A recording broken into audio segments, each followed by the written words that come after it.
All right, guys, I'm going to take you up to the house right now, and I'm going to go over 4 pieces of gear that are not cheap. They're expensive mountain hunting gear. They're a type of stuff that you guys get marketed to all the time.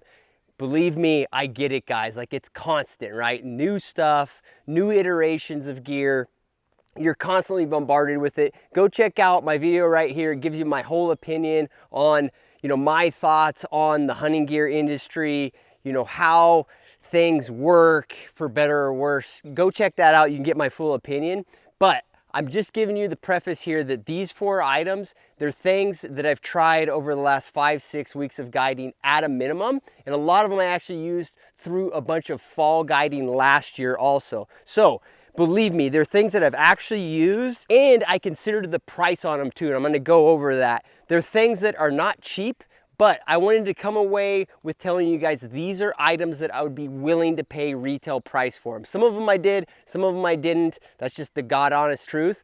But I looked at them from that perspective. Would I pay the price tag? And I go over why I would, right, on these items. Now, just so you guys know, I tested at least 30 to 35 different pieces of brand new gear, which for me was freaking brutal. If you know my philosophy on this stuff, I like sticking to proven shit, proven systems. So it was brutal for me to do that, but I took the time out to do that. And these are the 4 items that I think are highly valuable. For a lot of you guys that watch this channel, they are things that you might want to consider to change up in your gear set for this next fall. So let's dive right in. So the first thing I'm going to talk about is this right here.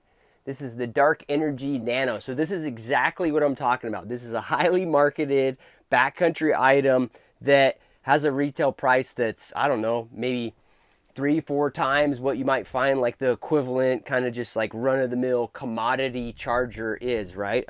Like as an example, this one right here, this little guy right here, just like an Amazon little USB charger, whatever, charging block, whatever. This thing's going to be $15. This one from Dark Energy is 60 bucks. So according to the video title, I'm telling you why I would buy the Dark Energy one. So the reason that I go with this one, and the reason I like this, and the reason it's worth the extra $45. For me, battery stuff, for better or worse, has become mission critical, and it's kind of a safety thing, right? So my phone, my Onyx that's on my phone, my InReach, headlamp, all of that stuff can be charged off of one of these. They're all rechargeable now. So having one of these is critical, and not just in camp, actually having it in my pack. So like in my Kafaru pack, if I got my big one on a multi-day, I'll stick it in like the guide lid or the top. I'll stick it in my Sherman. On my other pack, I've actually got that pack because I'm about to go on a pig hunt and use it. But I'll make sure that I have a charging block in that all the time when I'm in the field. So if my phone goes down, my InReach goes down in terms of battery, I can charge it back up. Now, this thing's small, lightweight. It's got a cool little button there that gives you the indicator there. Really simple, right? One port for charging it right here, plus, a lead out to whatever you're charging. I will say, if you're going to carry one of these, make sure you have the right cords for your items, right? So if you've got an older, InReach Mini that has, the old style of power cord, make sure you have that cord, right? Because now they're using all this new, I think it's USB-C, might be wrong on that, but everything's using that. But a lot of my stuff doesn't charge with that, so make sure you have the right cord. So one thing that's nice about this little Nano from Dark Energy, it's not the reason I'm willing to pay 4 times as much, I'll get to that, but you can just throw it on your iPhone like that and it's gonna charge it. So that's nice, just to have a way to do that. You can actually throw it in your pack like that and it'll charge it up. Now, what I have found is that this is only gonna charge up like my iPhone maybe 30% or half a lot of the time, particularly if I don't have it charged all the way up. So it's not like it has a ton of battery life to it, but when we're talking about this use case, that's all you need, is you need just a little bit of super reliable backup battery power. That's why I'm willing to pay so much more for this. I can tell you, just using their other chargers and this one in the field, they're just more durable and they don't like burn out like some of these cheaper ones do. So that's my experience with them, and I'm willing to pay $40 for the additional reliability of this charger because I consider it mission critical now. So that's the first one, guys, the Nano from Dark Energy. Is it overpriced? Yes, for my application in the backcountry, elk hunting, goat hunting, sheep hunting, way the hell back in there where I depend on having an extra charge that's reliable all the time and pretty durable. For me, it's worth it. 40 bucks, what the hell, for sure, man. Guys, I do want to mention that I've got several new seminars up on the website. Some of those are actually seminars that include some hunting. I've got some really cool ones on the books right now. There's a couple spots open, but they are fairly time sensitive. I've got one going on with bushwhack in Alaska. We're doing seminars in the morning and then spot and stock fall black bear hunts in the afternoon. That's the first 2 weeks of August. Go check it out. And then I've also got an elk focused seminar only out in Wyoming. I'm doing that the last week of July. They're both going to be super useful to anybody who wants to learn just the Western hunting skill set. The next one, so this is one that I absolutely would never think I'd be recommending. When I got it, they're great guys. They reached out to me. They sent me a few of them, and it's a Phoenix shooting bag. And I'm a backcountry guy doing stuff where weight is usually an important factor. I've never even thought about carrying a shooting bag with me, but I've come to the conclusion that other than hunts where I'm like literally, you know, down to like cutting my toothbrush in half on weight sort of thing, yes, on those sort of hunts, I'm not going to carry this. But on most other hunts, I'm going to carry this shooting bag. So this is their small Ridge Runner size. And I've actually found that this is the most useful for me in most situations, particularly when I'm trading off a little weight for the bulk of carrying this thing. You can just snap it on with a carabiner to your pack, whatever, however you want to do it. But for what it is, it's pretty darn light. I believe it is 8 ounces, if I'm correct. I'll double check on that. But the thing about it is you can use it a lot of different ways. So you can use it this way, right? You can use it this way, right? As a front rest. You can also use it, you know, push it back and use it as a rear rest. It'll work for that if you're, you know, laying prone and you want to use it under your butt or your rifle that way. But the nice thing about it is you can adjust it here with this, and that'll actually make it harder and stiffer, and it'll give you a little more height in whatever different direction. So what I'm getting at is it's lighter weight than the other options, and because of that strap, it's just, there's a lot of different ways I've found that I use it. So it's going to be in my truck on vehicle hunts, on any hunt where I'm like, you know, day hunting, for sure this is in there. On backpack hunts, it's just going to vary on how desperate I am on weight. This is something that retails high for what it is. Just looks like a beanbag to you guys. You can go on Amazon, you can go on Midway, whatever. You can go buy shooting bags for $15, $20, $30. These, I believe, are around $65. So again, why would I be such a proponent of this thing when there's that much gap and it seems like an absurdly priced item?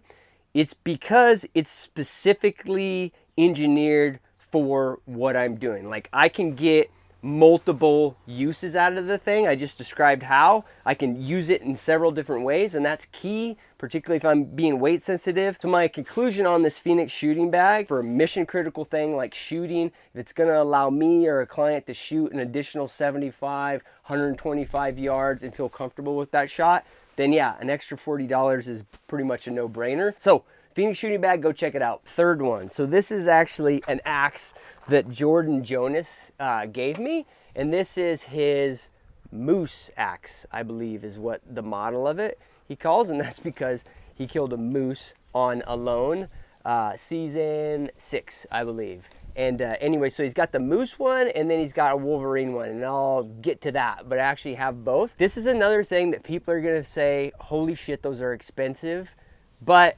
there's a reason why I'm still willing to pay what they are. So these are gonna run you like $300, $350. So I could get into, you know, the actual physical components of this, of why they're more expensive. A lot of it has to do with the axe head. And if you're an axe connoisseur, like there's a lot of axes that are $300, $350, $400, and it has a lot to do with the head of the axe. But the reason that I'm into it is, one, it's really got some unique things to it that I like. I've always used this axe right here for like driving wedges, just having it on my belt when I was, you know, doing stuff with trees, chainsaw work. And I'll get into the differences, but this axe is specifically made for like a bushcraft axe, you know, an axe that you're going to use in camp. If you want to see all, you know, every little nitty-gritty thing that Jordan thought about when he made this, go watch his video on it. It goes into detail. But one thing that I find very uniquely useful about this axe is the fact that it's single bevel. So if you look at it, and I'll have to get a close-up for you, it's only sharpened on one side. All right, guys, we got to nerd out a little bit on this, or it's not going to make complete sense. So on this feature, the whole sharpening of this single bevel axe that Jordan has created, let's go over what normal axes look like. So most normal axes are sharpened on both sides, and they're a convex grind. So what a convex grind means is that it's a mellow grind to the tip. You know, it's almost like, you know, curved to the tip. Whereas like most your knives are going to have a grind that's more like this. The cutting, you know, the cutting bevel, the part that cuts is like this. Most axes are this convex grind. Knives can be convex grind, anything can be convex grind, but in this case, let's just keep it simple. Most axes are that convex grind that kind of looks like this. Now, the thing about that is the reason that they are like that is because the edge is more durable if it's a convexed grind, and that's because there's just more mass behind that cutting apex, right? The other thing with axes in particular is this kind of shape makes it so the wood doesn't stick as much, right? You drive into the wood, and then this, you know, kind of round surface here actually pushes against the wood once you're in there, so it makes it easier to retract. The challenge with this on knives is that it's very hard to keep the convexity, but also even on axe, it's hard to sharpen that convexity for most people. So as you see in this video here, you can see that even on my axes that have this type of grind, you end up, for the most part, outside of the factory, most axes end up with like a micro bevel here. It's basically a flat grind at the tip, and the convexity stops there, and then you have that little micro bevel. If you even look at Forest Service, you know, manuals from back in the day when they were actually writing them, they weren't all on the computer. If you look at those, they actually instruct guys to do that micro bevel, and that is just because so many guys waste a ton of time trying to keep this convexity. Now, let's get to the good part. So, one nice thing about the grind on Jordan's axe, so this is chisel grind in the tool world. Now, and they're gonna call it that in the axe world, and that's what this axe is, but this is actually what it looks like. It's actually only ground on one side, has one bevel, but that bevel is a convex bevel. But the thing about it is this convex bevel with like a puck or whatever sharpening device you use is really easy to keep sharp, and keep it sharp all the way at the tip. Because you have this flat surface here, all you're doing is flat knocking the burr off that side. So you can feel the burr very easily and consistently on the side of the axe that doesn't have a bevel. So with a puck or whatever, it's easy to follow this curvature and keep it sharp down here and retain that convexity in the edge, which means more durability. With this kind of single bevel yet convex shape that's in that axe, you get kind of the best of both worlds, as long as the utility of having, you know, both sides beveled isn't huge. So doing work where you're skinning poles, if you're gonna put like a pole as a ridge pole through a wall tent, a single bevel is really handy. The other thing is if you're gonna cut your own stakes, we always forget stakes. It seems like that's an ongoing thing. One, you can use that same single bevel to actually carve off your stakes and create the point for them. But if you're driving stakes, he actually made it so it's concave on the back of the axe right there.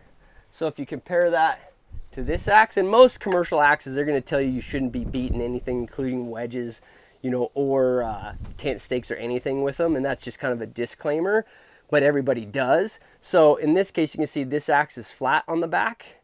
In this case, this one is concave. You hit a stake with a flat back, it splinters. It keeps splintering the stake because it's pushing those fibers apart. When you have a concave back of the axe like that, when you drive the stake, it actually compresses those fibers so your stakes don't get destroyed, like wooden stakes that you've cut yourself. So this is the concave axe head. This is the flat axe head. You can see the difference when it comes to actually driving stakes, how contained the fibers are here and how they're all splitting on that one. Those are just things I like about it. You know, is it better for, you know, standard like tree felling and that sort of thing? I think it depends. Small trees, yeah, that's what this stuff's made for. It's not for, you know, cutting wedges and then doing back cuts and, you know, falling big trees with an axe. But what I'm getting at is that the reason I'm willing to pay the $350 the Jordan charges for these is all those little customizations, right? Are some people going to say, yeah, this thing is crazy overpriced, it's just another one of those backcountry things that's marketed to you know, backcountry people who are crazy about spending tons of money for a little niche product? I can see where you're coming from, but there's actually just a ton of utility in those small things. So for me, this thing is pretty damn cool. A matter of fact, as I alluded to, Jordan did give me this one as a gift, but I liked it so much I actually got a smaller one, right? So this is pretty cool if you want to, you know, if you're doing camping trips where you want a little smaller axe, maybe you're cruising around a little bit.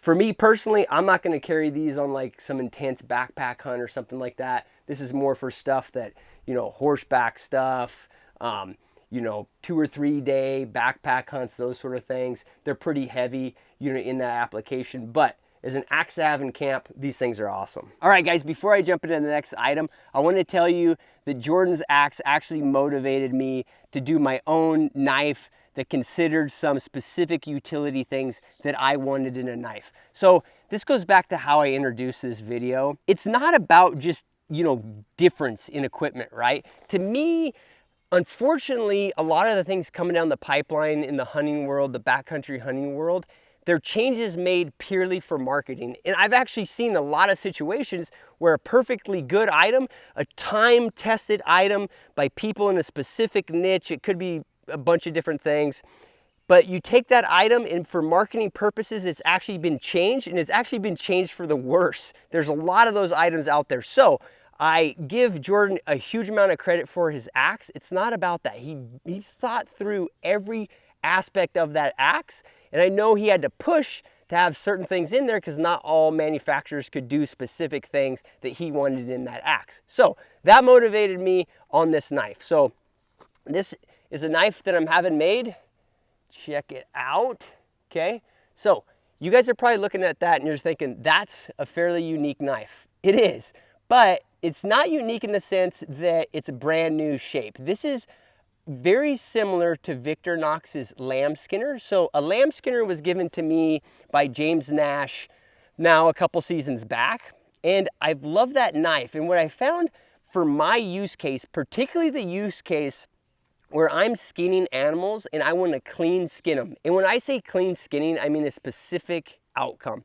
Once I'm done skinning the animal in the field, I want that hide to be very close to saltable. So I want there to be 20, 30, maybe 40 minutes of fleshing time, final cleanup on an elk hide, a moose hide, mule deer hide, whatever, right? I want that hide to be ready to go. So you have to be able to clean skin to do that. And this knife and the lamb skinner that it's built off of, and you know, is kind of the inspiration of it, is perfect for that. It's also very handy for doing it quickly. And the reason is that you can see that there's a blunt tip here. If you look at the lamb skinner, it has a little bit more of a tip, and I think that is because when they're using them, sometimes they will cut into meat with them.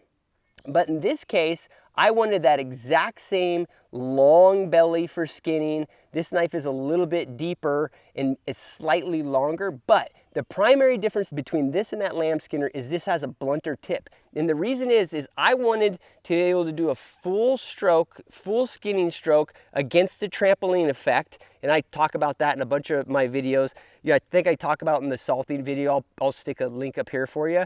But in my channel, it's prevalent. And what I mean by that is you pull the hide out so you have a trampoline effect, and then you can actually have the blade edge, the cutting edge, against that, right? Not against the meat. And that's what allows you to basically flesh while you're skinning, clean skinning an animal. With a knife like this, you can do long strokes and you can pivot your thumb, and that gives you a much longer stroke, a real controlled stroke to do it quickly and effectively. You're not leaving flank meat on, you're not leaving brisket meat on. These things work great for that. But a little bit blunter tip lets me rotate that even further.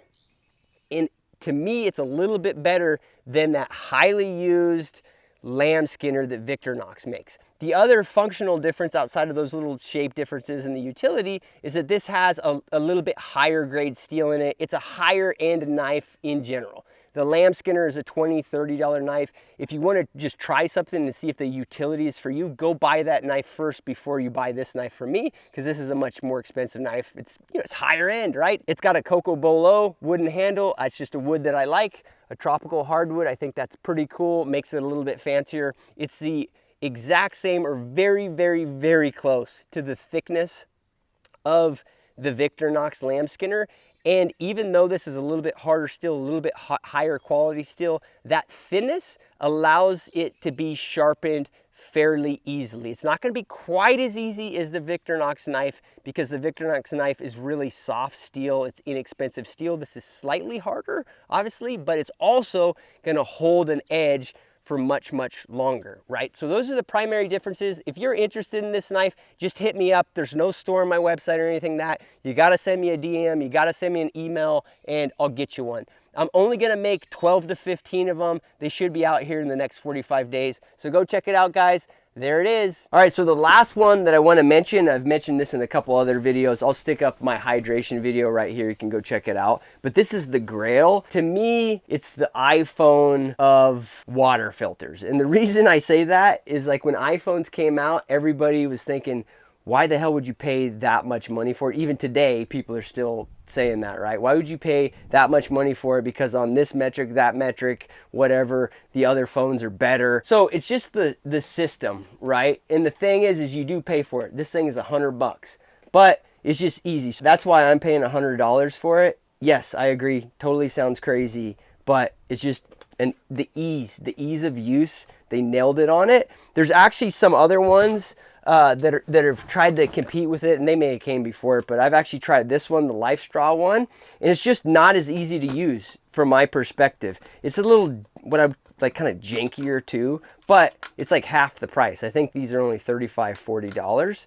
I just don't find it as useful. Once I filter the water here, I can pour water out of here into whatever I want to use. I don't have to drink it out of here, because once it's filtered, it's filtered. So it makes this thing just much more useful. So that's why I'm willing to pay twice the money for this one. Now, could there be some downsides in the future with the filter? People who have pointed that out to me, that these are susceptible to getting clogged up and destroyed by sediment. I'm sure that's true. So that's a downside of this versus a Steri pin.